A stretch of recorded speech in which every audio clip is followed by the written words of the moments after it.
This is Unit 4, Lesson 3. So if you're following along in your packet, this should be page number 11. And now we're talking about solving systems of equations by elimination. So our last lesson was about a strategy called substitution, and now we're doing it in a slightly different way. So this is just another method for solving the same types of problems, but we're going to use this method in cases where the variables in each equation have opposite coefficients. So we're going to talk about what that looks like. And so these are the steps. First, we're going to line up the like terms in my two equations. Then we're actually going to add together the two equations, and we're going to do that to eliminate one of the variables, because remember, we can't solve an equation that has two variables, and we're going to solve for the other. So once we get an answer for one variable, say we find x or y, then we're going to substitute that x or y back into one of the original equations so that we can solve for the other, which is what we were doing before. Then once we find x and y, we're going to write our variables as an ordered pair.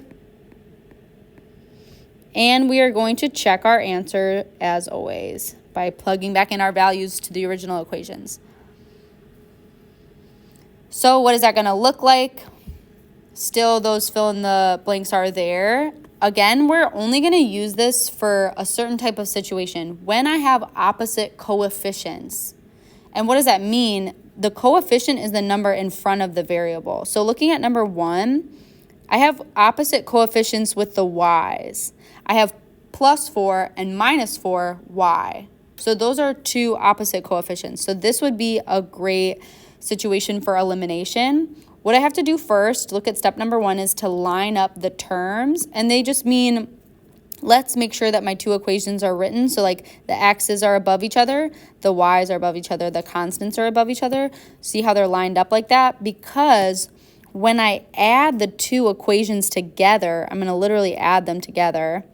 I can only add together like terms. So I can only add together x's with x's, y's with y's, constants with constants. So I'm going to add straight down. And what's going to happen, like it says in step 2, that's going to eliminate one of my variables.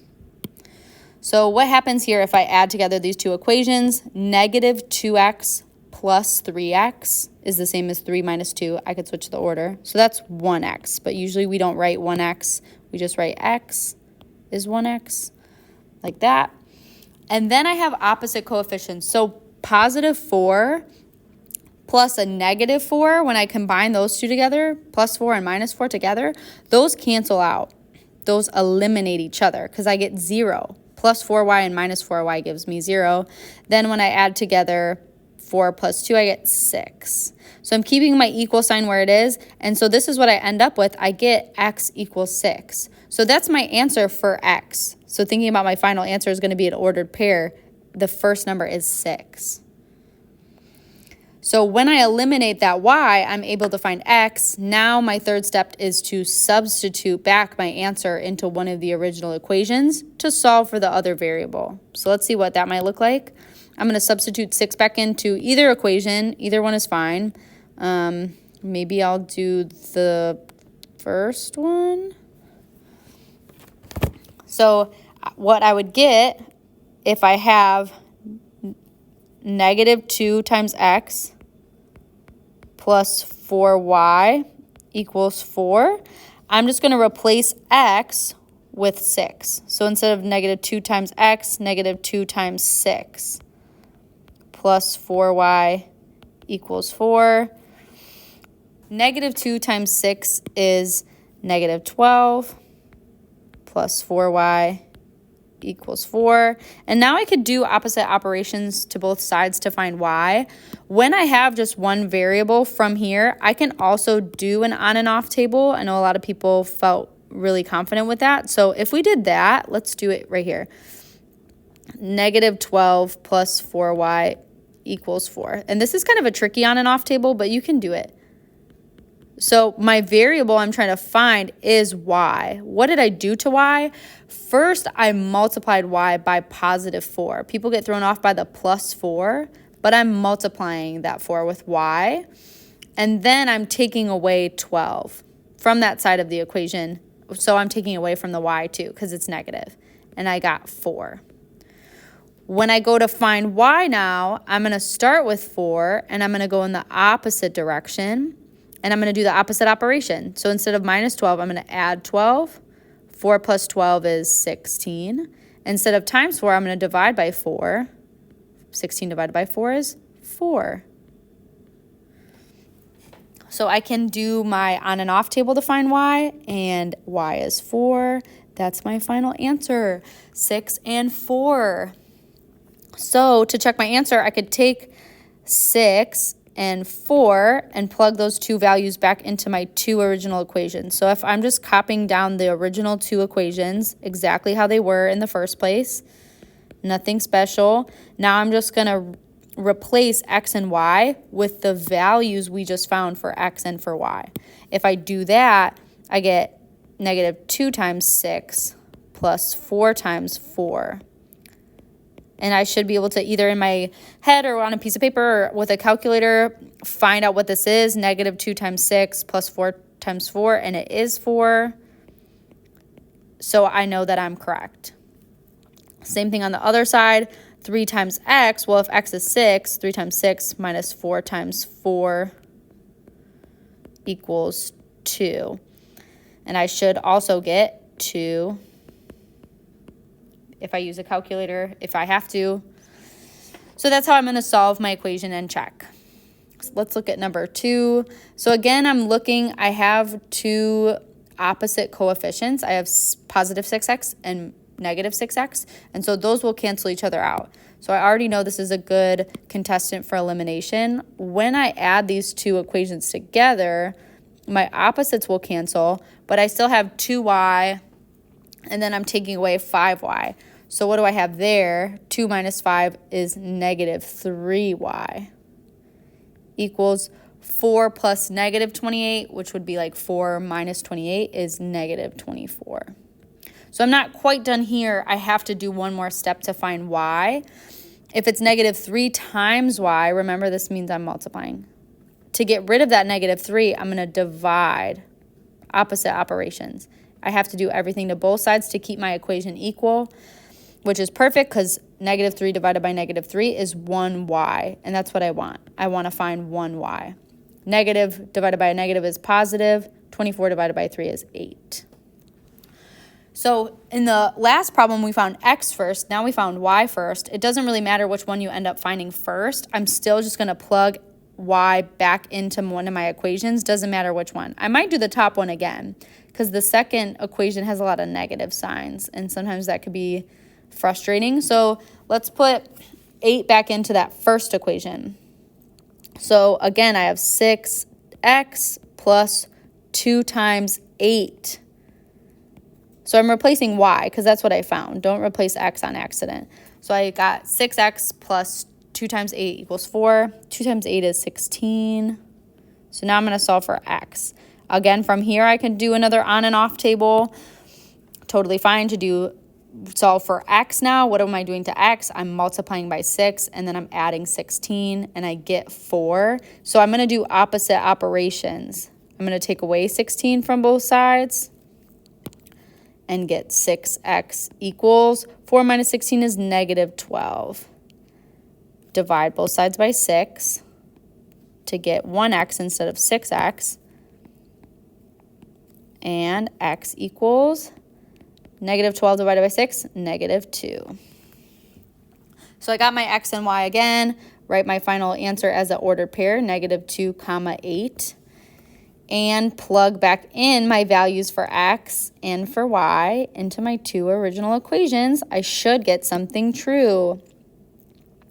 Top equation is 6 times x plus 2 times y. So right away I'm plugging in my values for x and y. I didn't even write the original equation. Second equation, negative 6 times x minus 5 times y equals negative 28. And I'm going to see if I'm correct. Again, use a calculator if you need to. When I calculate, I do get 4 on both sides, and I get negative 28 on both sides. So I am correct. So that's elimination. It can sometimes be a little bit faster than substitution. There are some equations where it doesn't always work out quite as nicely. So, but the next two you guys can try on your own, number 3 and number 4. I should have opposite coefficients in both of these. I have -7 and +7. I have +5 and -5. I also put the answers down in the check area so that you can just know right away if you got the right answers or not. Still make sure you're checking your answers to be positive. But on the back side of this page, which would be page number 12, there is also one more thing to note, and that is that in some situations where there aren't opposite coefficients, we can still do elimination. We just would have to multiply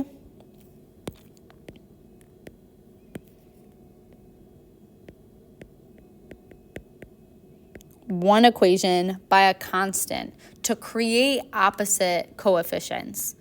And so when we multiply an equation by a constant, that would mean we're multiplying everything in that equation by that constant. So remember to multiply each term within the equation by that constant.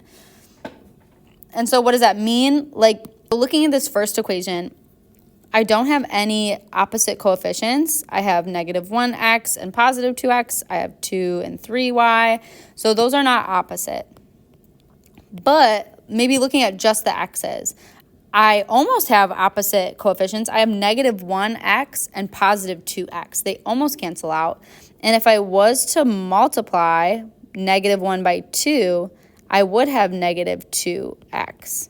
And those would cancel out. I would have opposite coefficients then.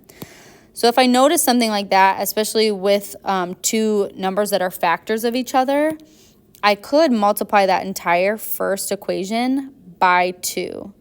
I would just have to make sure to multiply, again, every term inside. So everything on the right, everything on the left gets multiplied by 2. Then I would have a new equation that could be used for elimination. I would have -2x. I also have to do 2 times 2y, which would be 4y. And 2 times -13, which would be -26. So then I would kind of be done with that top equation, and I have a new equation that I can add to the other, and my x's will cancel out because I have -2x and +2x. And that will be 0. 4y plus 3y is 7y. -26 plus 12 is -14. And so then I'm going to find my y. I'm going to divide both sides by 7 to get 1y. 7 divided by 7 is 1. -14 divided by 7 is -2. So that's my y value. Now I can plug that y back into one of my original equations. I'll do the bottom one. There's no negative signs. I like that.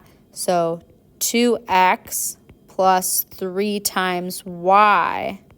Y is -2.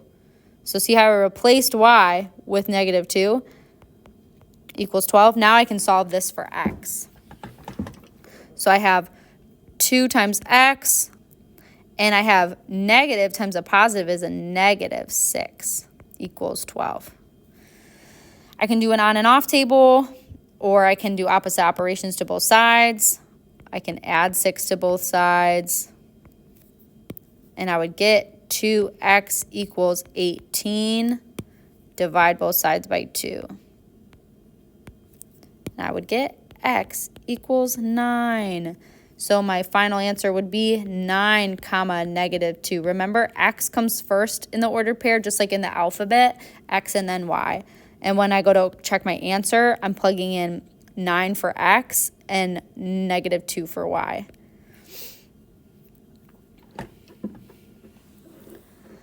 The second problem is a little bit harder to tell what we might be able to do to one of the equations to get opposite coefficients. You can try to think through multiple options, and then you decide which one is easier. Like here, I notice I have a positive and a negative. They're just not the same number. So I might go for that one versus the y's are both negative already, and then I have to think through that. I have two negative coefficients. That's not really great. I want them to be opposite signs, but I also want them to be the same number. But I have 4 and 2, and those are both like multiples of each other.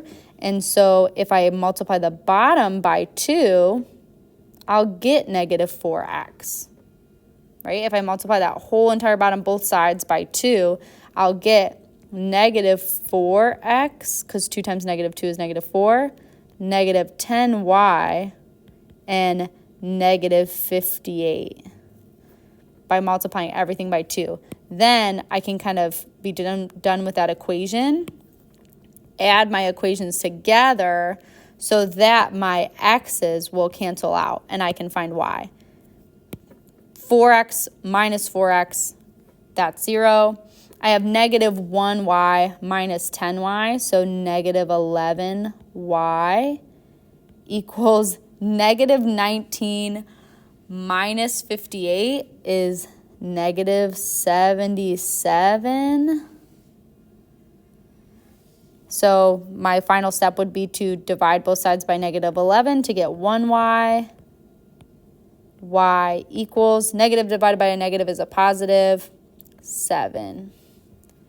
From there, I can plug back in my value into either equation. Maybe I'll do the top one. There's a little bit less going on, smaller numbers too.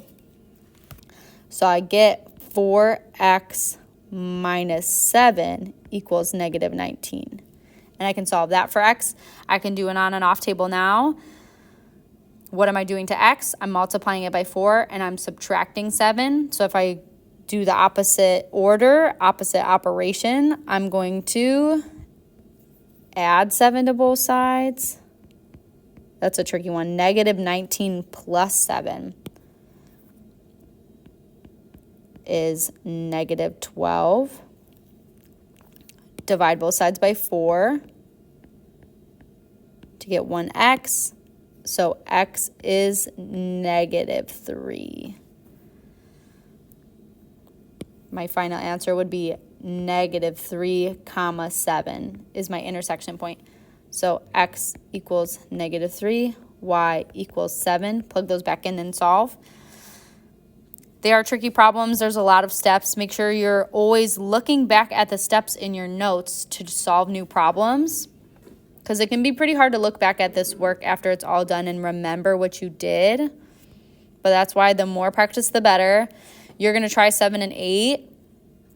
This was my first step for number 7. I saw that the y's are pretty close to being opposites, because I have 1 and 3 versus the other one I have negative 3 and positive 4. If I multiply the whole top by negative 3, I can get a negative 3y. So it takes a little bit of planning. That can be really hard. I think similar for number 8, I'm looking at the y's seem to be closer to being opposite than the x's. So go ahead and try and see what you get.